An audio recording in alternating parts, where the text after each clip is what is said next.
하나님, 주의 은혜 가운데 하루를 지냈습니다. 그리고 한밤을 편히 쉬기도 했습니다.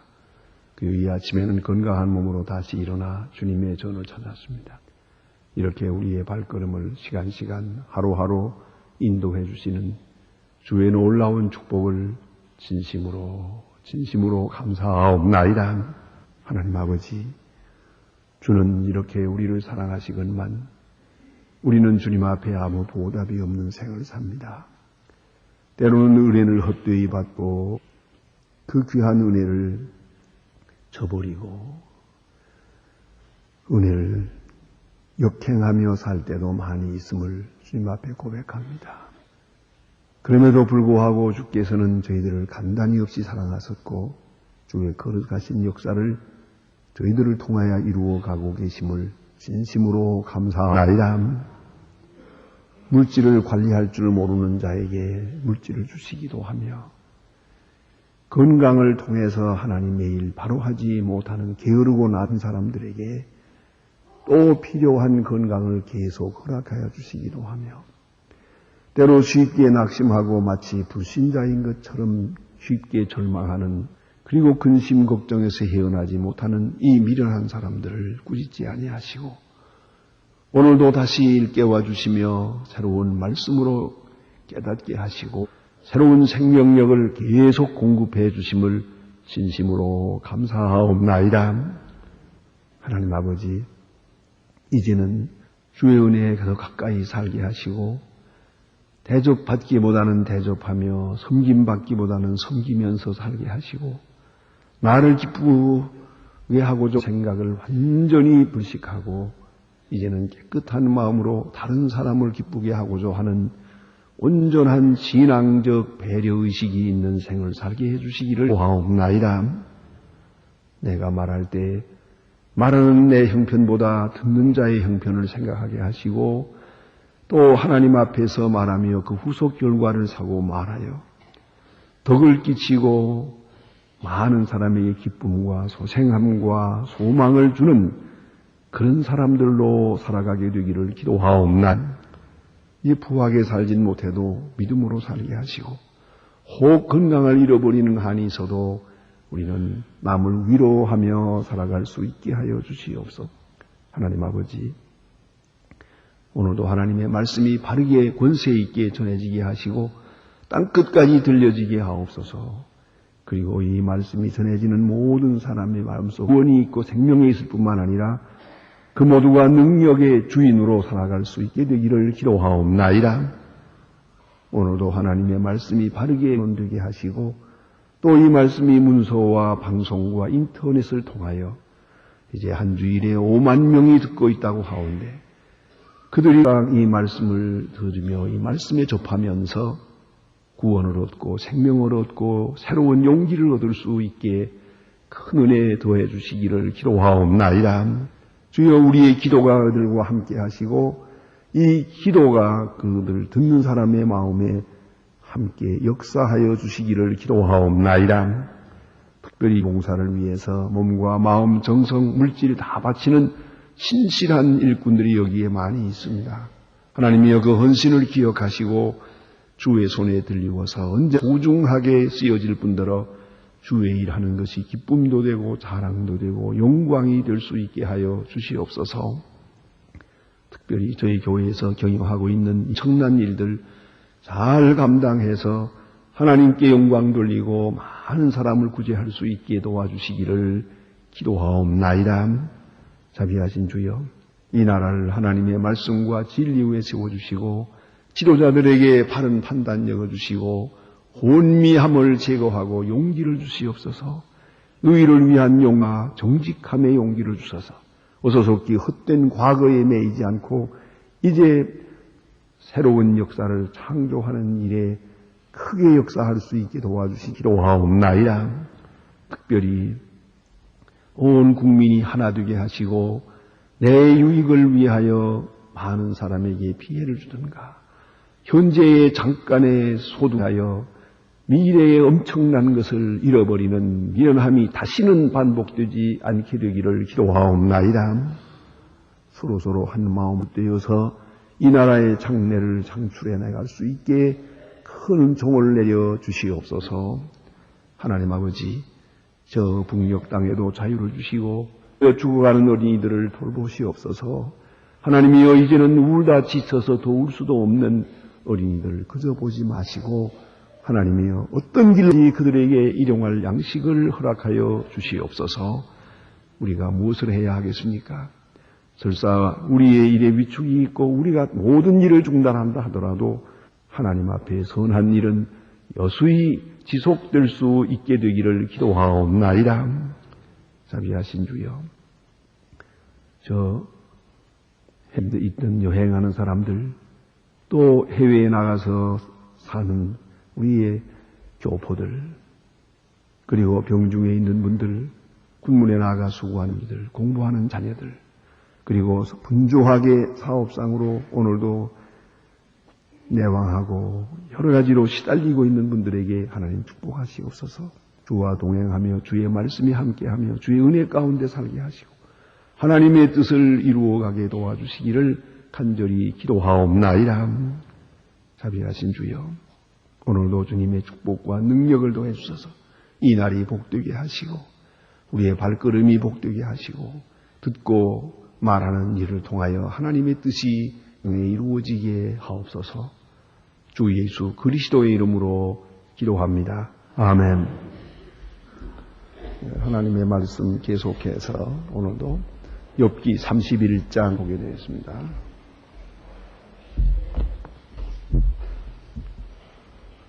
욥기 31장입니다.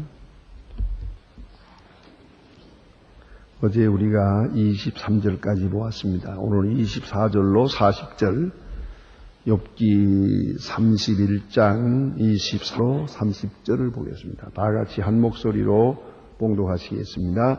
내가 언제 금으로 소망을 삼고 정금들어 너는 내 의뢰하는 바라 하였다. 이제 재물의 풍부함과 손으로 얻은 많음으로 기뻐하여 언제 태양의 빛남과 나의 명랑함을 운행하는 것을 보고 내 마음이 가만히 유혹되어 손을 입맞추었더니 그 역시 내 재판장에게 벌받을 죄악이니 내가 그리하였으면 위에 계신 하나님을 배반하는 것이니라. 내가 언제 나를 미워하는 자의 멸망을 기뻤으며 나의 재앙을 만남을 인하여 기쁨을 뽑았느냐. 세상은 내가 그저 죽기를 구하는 발로 저주하여 내 입으로 범죄케 아니하였느니라. 내 장막의 말이 주인의 고기를 배부르지 않는 자가 어디 있느냐 하지 아니하였던가. 나그네로 그리에 나가게 하지. 내가 행인에게 그 문을 열어주었노라. 문제는 이 큰 무리를 두려워하여 족속을 멸시하고 무서워함과 잠잠하고 문에 나가지 아니함. 타인으로도 죄악의 중요 빗솥을 허물하였던가. 무지 나의 백성의 들림과 들림은 나의 서명을 여기 있으니 전능자가 내 대답하시기를 원하노라. 내 대적에 기록한 소송장이 내게 있었으니 내가 어찌에 내 매기도 하고 면병관을 써서 머리에 쓰기도 하며 그 걸음의 수요를 그에게 고하고 왕족처럼 그를 가까이 하였으리라.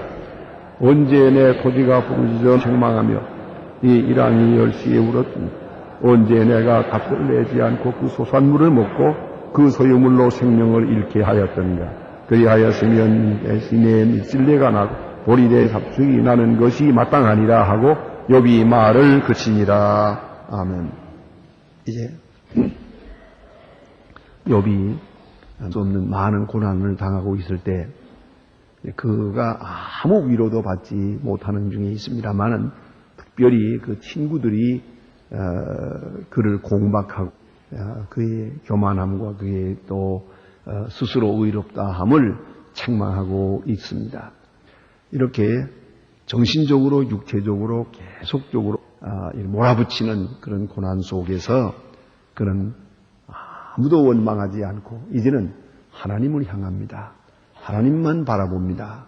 그러면서 하나님 앞에서 그런 지난날 나온 생애를 다시 한번 점검하고 있습니다.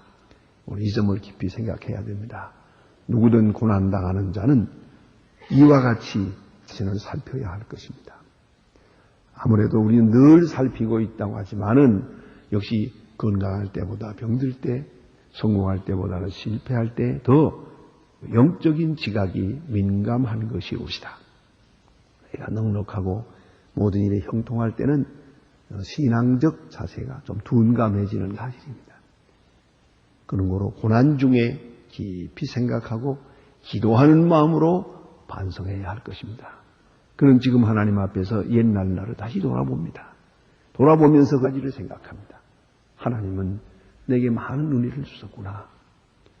참 분에 넘치는 많은 축복을 내게 주셨구나 해서 지금 아무것도 없지만은 그 옛날에 받은 은혜에 대해서 많은 깊이 감사하는 마음, 그 감격하는 마음이 여전히 그 속에 있습니다. 이 은혜에 대한 지날 것이라 하더라도 은혜에 대한 감사는 절대로 잊어서는 안 됩니다. 오늘 내가 아무것도 없다고 해서 지난날에 받았던 그 기쁨과 그까지도 다 부정해버리는 그런 미련한 생활이 되어서는 안 된다는 말씀이옵니다. 또 한 가지는 그가 이렇게 스스로 지난날을 생각해서 하나님의 은혜 가운데 살아온 자기 모습에 대해서 또 만족해하고 있습니다. 그래서 물론 잘못된 것을 회개하는 부분도 있고 또 뉘우침도 있습니다만은 그럼에도 불구하고 하나님은 나를 통해서 귀한 일을 많이 하셨다는 겁니다. 가난한 자를 먹이기도 하고 나그네를 대접하기도 하고 이런 일을 할 수 있었다는 것이죠. 이것이 다 역시 하나님이 주신 은혜였어요. 왜냐하면 지금은 하려고 해도 못하잖아요. 하나님이 주시니까 있었지요. 기회도 주었고 물질도 주었고 능력도 주었으니까 할 수 있었는데 이제는 다 거두어가고 나시니 이제는 아무것도 할 수가 없어요. 이제서 더욱 깨닫습니다. 이 모든 일들이 하나님의 주신 은혜였다는 것을 생각하게 됩니다. 오늘 그 후반부를 오늘 본문에서 보게 됩니다. 먼저 그가 알보세요. 얼마나 은혜스러운 고백인가. 내가 언제 금으로 내 소망을 삼고 정금 들어내는 내 의뢰하는 자라 하였던가. 생각해 보세요. 돈이 많으면 말이죠. 반드시 배금 사상에 빠져요.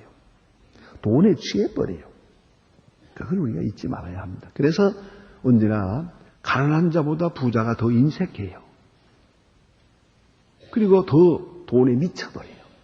그 이상하지 않습니까? 그러니까 같이 생활하면서 우리 다 경험하지 않습니까? 가난한 조금 미련하긴 하죠. 저축을 잘 안 해요. 있는 대로 먹어버리고 있는 대로 써버리는 것 같은 좀 낭비적인 것을 느끼게 돼요. 이 사람들은 왜 저렇게 해서 저축하면 좋을 텐데 왜 그렇게 못할까 생각이 들거든요. 그런가 하면 돈 많은 사람은 또 먹을 것도 안 먹어요. 입을 것도 안 입어요. 딱 부러지고 계속 저축을 하거든요. 그걸 누가 체결이 있었더라고요. 심리학적으로 그렇대요. 없는 사람은요. 먼저 미리 생각한대요. 저축 합했대자 별거 아니다 생각한대요. 1년 다 저축해봐도 이게 얼마 안 돼 도대체가. 내가 1년 안 먹고 안 쓰고 야단을 해봐도 저 사람 돈 많은 사람 한 달 봉급도 안 되는 기라요. 그러니까 이까짓 거 먹어버려 먹는 것만 내 거다. 그렇지만 그래버려요. 돈 있는 사람은 그렇지 않아요. 조금만 더 추가하면 좀 더 멀어요. 조금만 더 추가하면 더 많이 쌓여요. 아이고 이걸 뭐 쓸 수가 있나? 그걸 빤히 들여다보니까요. 그래서 돈 있는 사람이 더 인색하다는 것입니다. 그보다 더 중요한 심리학적 이유가 있습니다. 돈 많은 사람은 돈의 위력에 대한 매력을 느꼈거든요. 돈이 있고 나니까 사람들이 와서 굽신굽신하지요. 또 권세가 생기지요. 어디 출마하라고도 하지요. 점점 달라지잖아요. 없으면 누가 가서 그 말 합니까? 돈뿐이나 있으니까 이런 유혹도 받는 거지. 그리고 배운 바가 있건 없건 당신은 능력이 많은 사람입니다 하는 말도 듣게 되고 거기에서 넘어진단 말이에요. 돈은 있어도 무식한 건 사실이거든요. 그러면 그건 그대로 인정을 해야지 나의 나됨과 나의 소유와는 별것이거든요. 그럼에도 불구하고 내가 언제 금으로 소망을 삼았던 거. 이 돈이 소망이 된단 말이에요. 네. 돈이 소망이에요. 생활이 아니라 소망이에요. 이것만 있으면 뭐든지 되겠다. 그런 생각을 해요. 네. 그 어느 어리석은 부자처럼 말이에요. 네. 창고에다 가득 넣고 오랫동안 먹고 마실 것이 있으니까 내 영혼아 오랫동안 즐기자. 이게 얼마나 미련한 생각입니까? 아무튼 돈이게 될 때 돈에 미쳐요. 돈 때문에 어느 사이에 내가 이렇게 점점 교만해지고 돈을 우상으로 섬기게 된단 말입니다. 돈을 우상으로. 깊이 생각해야 됩니다. 정말 하나님을 믿는 것입니까? 예. 그런데 돈을 우상으로, 돈을 소망으로 생각하는 그것은 하나님 앞에 오늘 욥이 말하는 것처럼 이것은 하나님 앞에 큰 죄가 된다고 말합니다. 또 한 가지는 언제 태양의 빛남과 달의 명랑하게 운행하는 것을 보고 내 마음이 가만히 유혹되어서 손에 주었던가. 이 자연의 신비로움을 보고 자연 숭배하는 그런 우상 숭배에 빠졌던 일이 있던가 하는 것입니다. 그러니까 한쪽으로는 내가 배금사상에 사는 이 돈을 숭배하는 사람이 아니었던가 생각 좀 해봐야 돼요. 오늘 돈을 잃어버린 이 시간에 생각해야 돼요. 내가 이거 돈 때문에 교만하고 돈 때문에 신앙을 떠나고 돈 때문에 이렇게 돈을 의지하는 마음 때문에 남을 멸시하고 그런 일은 없었던가 생각되고요. 그리고 신비로움에 대해서 그만 자연을 숭배하는 그래서 하나님 앞에 욕되게 하는 일은 없었던가 하는 것입니다. 이것은 다 벌받을 죄악이라고 했어요. 예? 돈을 소망 삼는 것과 또 우상 섬기는 것 이런 것들이 다 하나님 앞에 벌받을 짓이다 생각합니다. 그 다음에 또 29절에 보니까 내가 언제 나를 미워하는 자의 멸망을 기뻐하였으며 보세요. 이것도 우리가 반성해야 될 때예요. 예? 혹 내가 남을 멸시하지 않았던가. 여러분 그거 가만히 보세요. 남 실수하는 거 보고 기뻐하면요. 실수가 그 다음에 바로 내게 돌아오는 거 못 봤어요? 뭘 해도 그렇더라고요. 남 잘못하고 넘어지는 거 보고 통쾌하면요. 다음 차례는 내 차례입니다. 그건 틀림. 이걸 입히지 말아야 돼요. 혹 여러분이 차 타고 지나가다가 차 사고 나는 것을 보아요. 아유 참 안 됐다. 거기까지만 생각하세요. 저렇게 운전도 못할 것이 차 타고 나왔나? 그 욕은 하지 마세요. 다음 차례는 당신이니까. 남 실수하는 거 보고 좋아해서는 안 돼요. 절대 우리 마음속으로부터. 더구나 나를 미워하는 자의 멸망. 그게 통쾌한 거지요. 나를 괴롭히는 자 많은 얼마나 기분 좋은 일이요. 하나님이 다 데려갔구나. 청소해 주시는구나. 하나님은 내 편이다. 그럴래지 몰라도. 분명히 성경은 말합니다. 악인의 형통을 보고 기뻐하지 마라. 그 재앙이 네게 임하리라 그랬어요. 그렇기 때문에 악한 사람이든 설사 나를 괴롭히는 사람이든 나를 미워하는 사람이든 그 사람 잘못되는 것 보고 혹시라도 기뻐해서는 안 돼요. 요번 지금 이 어려운 고난을 당하는 순간에 혹 내가 그런 일 없었나? 난 망하는 거 보고 좋아하고 나 미워하는 사람 쓰러지는 것 보고 내가 통쾌하게 여긴 일은 없었던가? 깊이 반성했어요. 반성이 필요한 것이에요. 예. 이거 꼭 해야 될 일입니다. 이런 것은 우리가 죄인 줄 모르거든요. 악인 망하는 거 당연하고 나 괴롭히는 사람 망했으면 내가 손댄 것도 아닌데 잘 됐지. 이거 박수 칠 마음이죠. 그런 마음 갖지 말라는 거예요. 여러분 인격이 어디까지 왔는지를 한번 생각해 보세요. 어쨌든 남의 실수가 내 성공처럼 생각되었고 다른 사람 넘어지는 것을 통쾌하게 여기는 그 마음이 아직도 있거든. 이건 깊이 회개해야 됩니다. 거기서 나야 됩니다.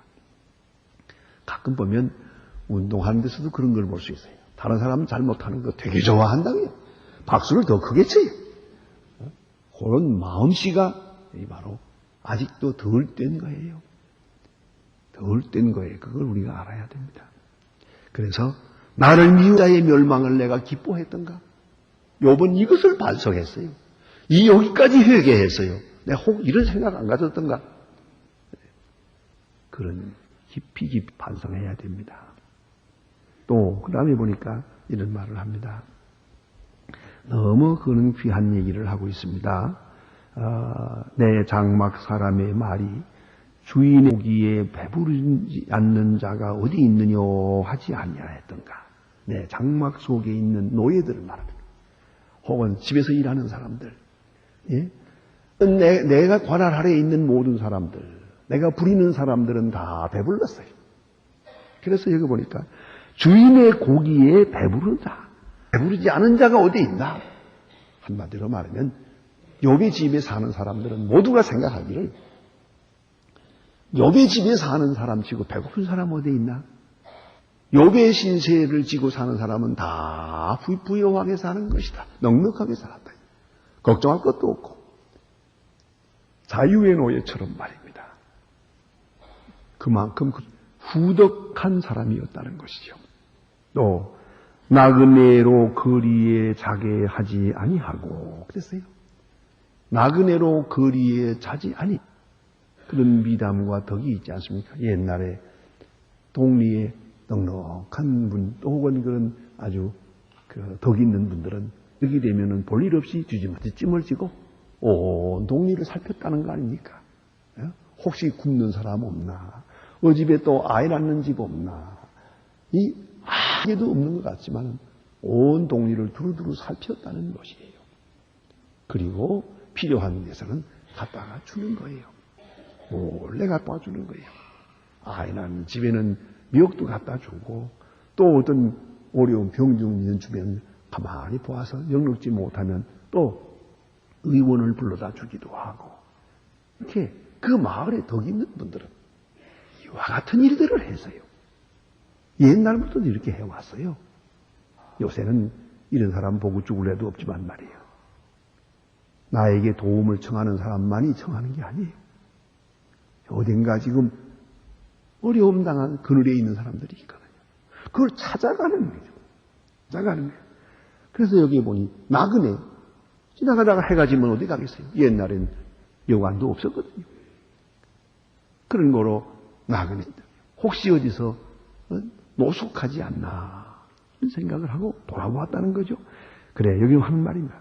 나그네로 거리에 자게 하지 아니하고 그것이 욥의 덕이었어요. 그뿐만 아니라 그 다음 주신 말씀은 좀 깊이 생각해야 될 말씀입니다.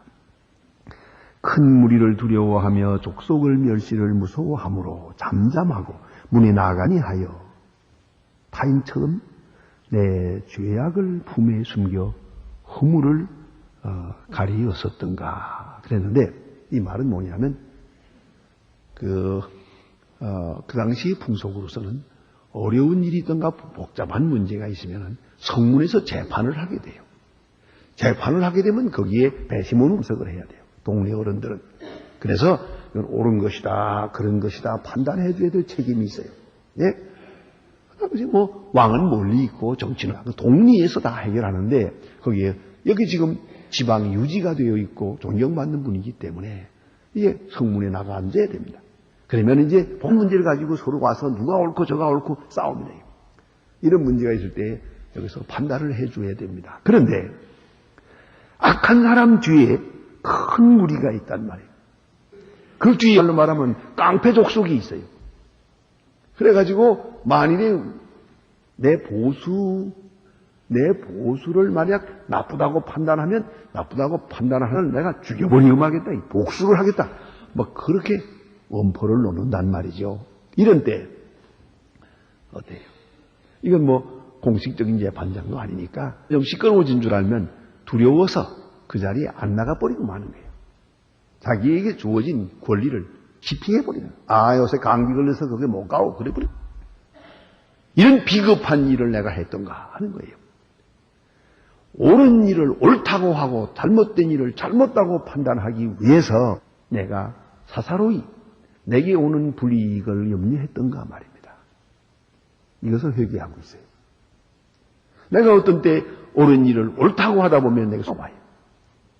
협박이 와요. 잘못된 일을 잘못된 일로 말을 하다 보면 때로 내게 큰 손해가 닥칩니다. 이런 일이 두려워서 내가 할 말을 못하는 비겁한 자로 살지 않았던가 하는 얘기입니다. 이것도 반성해야죠. 우리가 예전에 기회주의적이고 비겁 사람으로 나타날 때가 있거든요. 그 책임이 무서워서 뒤로 빠질 때가 있거든요. 그런 것을 욥은 지금 회개하고 있습니다. 그 다음에 좀 나가다 보면요. 8절입니다. 언제 내 토지가 부르지 나를 책망하며 내 토지가 나를 책망한다 하는 말이 있습니다. 이것은 야고보서 5장 4절을 보면 그 설명 간단하게 됩니다. 야고보서 5장 4절 제가 볼 테니 그저 듣기만 하십시오. 그리 중요한 부분은 아닙니다. 5장 4절 제가 봅니다. 보라 밭에 추수한 품꾼에게 주지 아니한 싹지 소리를 지르며 추수한 자의 우는 소리가 만군의 주의 귀에 들렸느니라. 내가 남을 일 시켜놓고 돈 안 줬거든. 요새는 또 그런 일이 있죠. 일 시켜놓고 부도 시켜주는 거예요. 마찬가지지요. 그렇게 되면은 원망을 해요. 저 사람들은 넉넉하고 나는 가난하고 먹을 것이 없는 사람인데 하루 일해서 하루 먹는데 이거 어떡하노? 원망을 해요. 그게 바로 내 토지에서 부르짖는 소리예요. 내 밭에서 부르짖는 원성이 나오고 있단 말이에요. 그러니까 한마디로 말하면 내 일터에서 일하는 사람들이 기쁜 마음으로 일을 해야지. 일하면서 원망하고 불평하고 또 하나님 앞에 호소하게 되면 그 사업은 잘 될 수가 없어요. 그걸 깊이 생각해야 됩니다. 화초 하나를 가꾸면서도 찬송하며 기뻐하면서 가꾸면 화초가 잘 자라고요. 부부싸움도 하고 문제도 그렇고 시끄러워가지고 좀 원한에 찬 그런 슬픈 마음으로 화초를 만지면 화초가 죽어야 돼요. 이건 과학이에요. 그런데 내 밭에서 일하는 사람들이 받지 못한 품값으로 인해서 하나님께 호소하고 원명을 하는데 밭이 싹을 내겠습니까? 그 밭이 풍년을 가져다 주겠습니까? 그래 하는 말입니다. 내 토지가 언제 부르짖으리니 나를 책망하니냐고요. 한마디로 말하면 욥은 덕 있는 사람으로서 그 주변에서 일하는 욥의 밭에서 일하는 사람들도 다 기쁜 마음으로 일할 수 있도록 그렇게 만들었다. 여러분 그 사실 크게 돈 드는 건 아닙니다만은 주변에서 일하는 분들 기쁜 마음으로 하도록 해야 돼요. 죄송하지만 한마디 말씀을 더 드리면 여러분 집 앞에는 우리 정비가 있습니다.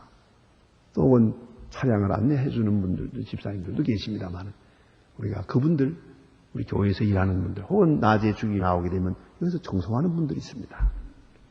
그분들 볼 때 엎드려 절하세요. 그냥 지나치지 마세요. 하되 공손하게 내가 할 일을 당신들이 해주니 고맙습니다. 정말 마음에서부터 기쁜 마음으로 인사를 하세요. 그렇지 않고는 은혜 받을 수 없어요. 그분들의 입에서 다 평가가 됩니다. 오늘 점심 먹을 때 얘기합니다. 어느 권사가 어떻고 어느 권사가 어떻고 어느 집사가 어떻고 다 얘기합니다. 거기서. 심지어 어느 목사가 어떻고 그게 다 지어버려요. 거기서 평가 절하되면 끝이요. 그걸 알아야 돼요. 이미 어쨌든 놀랄 것 없어요. 다 주는 대로 받는 대로 주고 말로 받는 게입니다. 그런데 가만히 보니까 괜히 욕먹고 다니는 사람이 있어요. 그것도 참 발자예요. 그거 왜 그래? 집안에서 왜 욕먹고 다녀 도대체가 사람 시원치 않게. 아주 안타까워요. 그런 분들이요. 가끔 충고도 해봅니다만은 그건 구제불능이야. 그거는요. 저야말로 중생해야 돼요. 깊이 존중하세요. 거기에 서 있지만은 그렇게 다 절대로 무식한 사람 아니에요. 그저 고맙습니다. 수고만요. 말 한마디를 하세요. 조라고 밤에 서 있잖아요. 여러분 밤새 안 자고 서 있으라고 해보세요. 하룻밤에 얼마나 어려운가. 이렇게 해서 그 또한 필요한 다시 말씀드리면 주변에 있는 분들이 우리 특별히 교회에서 일하는 분들 바로 우리 사무원들도 바로 지난 월요일 화요일날 그래서 놀러 갔다 온다고 그래서 싸우라고 그랬어요. 비용을 주어서. 그래서 강원도 가서 하루 자기들 얼마나 사무실에 젊은 아이들이 갖고 싶겠어요. 하루 갔다 오라. 갔다 와서 너무 좋아가지고 어쨌든 그래요. 이유 불문하고 교회에서 봉사하는 분들은 다 기쁜 마음으로 해야 돼요. 감사한 마음으로. 예? 이렇게 되도록 분위기를 만들어야 돼요. 그래야 교회가 은혜로운 것입니다. 거기에서 불평이 나오면 안 돼요. 예? 그걸 꼭 잊지 말아야 합니다. 자, 여기 내 토지가 부르짖어 나를 책망한다. 아주 깊은 뜻이 여기에 있습니다. 그래서 하는 말입니다. 언제 내가 값을 내지 않고 내 소산물을 먹고 그 소유물로 생명을 잃게 하였던가. 이것은 게으름이옵니다. 내가 언제 값을 내지 않고 게으른 자로 살았던가. 그런 깊이 생각해야 합니다. 그래서 우리가 고난당할 때마다 많은 것을 반성하고 내 영혼을 깨끗게 하고 보다도 새로운 인격으로 나타나야 한다는 말입니다. 기도하십시다.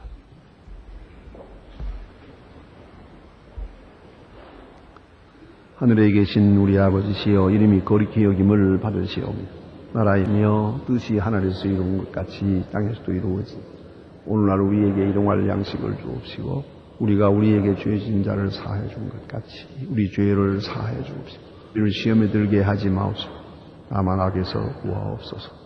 내게 나라와 권세와 영광이 아버지께 영원히 있사옵나이다. 아멘. 아멘. 자유로이 기도하시다가 돌아가십니다.